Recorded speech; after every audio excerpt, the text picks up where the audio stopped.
I'm Edie Lush, and I'm here inside the Hub Culture Studio, Davos 2020. Really pleased now to be joined by George Vradenburg. He's the founder of Us Against Alzheimer's. Now, this is a subject that, as one gets older, one deals with my family, my friends' families. Everybody starts to think about the issues of dementia and Alzheimer's.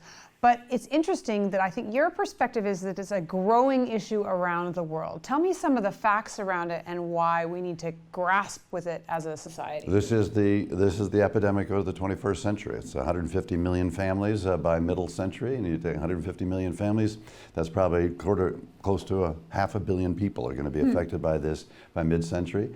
And since it's an irrevocable association with age, the highest risk factor for dementia, in fact, as the world ages, this gets a bigger and bigger problem. And tell me, is it because we're living longer, because we have the tools to understand it more? Why is it that it's going to become the epidemic? Well, in part because we have in the 20th century this great, amazing health revolution. In 1900, we lived to 45 years. We now live to 80 years. Yes, that is a remarkable, unique in human history development that we're living this long. But we also have the tools to detect the risk for Alzheimer's much earlier. And indeed, it turns out to be a lifespan issue. You know, the concussion you got as a girl playing soccer, or a boy playing football, or the bicycle accident, or rugby. All of those things have an impact on your brain. And so this whole notion of brain health is a lifelong challenge, not just the challenge of old age. So what are you calling for in terms of what we should be doing with people younger in terms of protecting their brain health? Well, obviously detecting brain impairments at an early age, normally psychiatric conditions, but also concussions earlier in life. Turns out that discrimination and oppression affect your growing brain as well.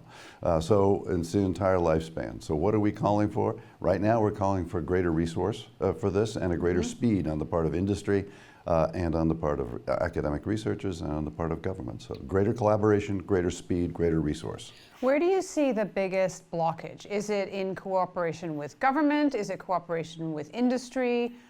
Science? Collaboration, it turns out not to be a natural act, you know? So indeed, government will do government things, industry will do industry things, and philanthropy will do philanthropic things, but rarely they meet and rarely they agree on a course of action that they can finance and accelerate. So the answer is yes, cooperation and collaboration, strikingly.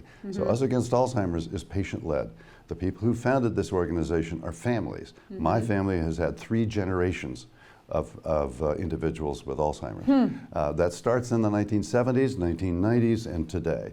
So, you know, it's now been 40 years, and in fact, we haven't made much progress. So patients are calling for greater speed, urgency, passion. We have to have a system that responds to patients. And what would you like the audience to do who's listening?